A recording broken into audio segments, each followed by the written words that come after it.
Итоги деятельности за первое полугодие подвели сегодня в региональном управлении ГИБДД.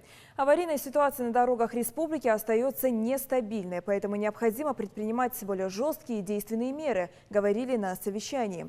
По мнению начальника управления, больше всего ДТП зафиксировано на трассе М-29. Причинами аварий, кроме банальных превышений скоростного режима и пресечения сплошной, остается еще и узкая дорожная полоса при большом автомобильном потоке.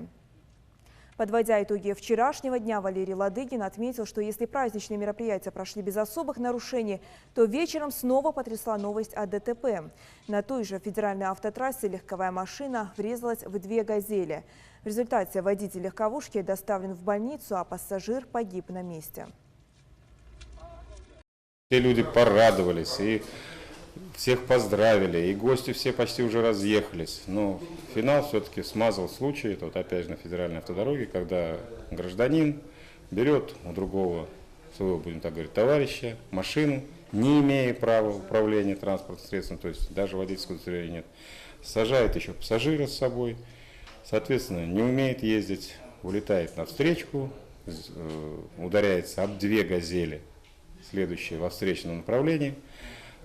Погибает его пассажир, и сам он в реанимации сейчас находится. Вот сейчас разбираемся с хозяином этой машины, как он мог передать, зная, что человек не имеет права управления, отдать ему машину, да еще видеть, что он пассажир туда посадил. Ну, понятно, что такой же недисциплинированный человек, о чем свидетельствует неоднократно, значит, его нарушение правил дорожного движения, неоплаченное. Сейчас вот и тоже по 20-25 будем его привлекать к ответственности. Валерий Ладыгин призвал собравшихся активизировать работу, предпринимать все необходимые меры, чтобы снизить число ДТП и нарушений правил, а также повысить статистику оплаты штрафов. В первую очередь мы должны пресекать нарушения, и мы для этой цели созданы. Поэтому, пользуясь вот случаем, хочу сказать, что мною инициировано проведение скрытого патрулирования федеральной автодороги «Кавказ». Поэтому, чтобы потом граждане не удивлялись, что они попали на видеосъемку, как они пересекают сплошную линию, как выезжают на встречное движение.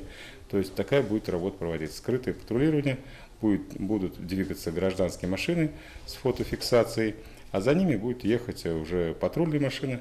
И после того, как зафиксировали правонарушение, по радиостанции будет передано патрульной машине, они будут останавливаться и оформлять с предъявлением видео, на котором будет изображено это нарушение.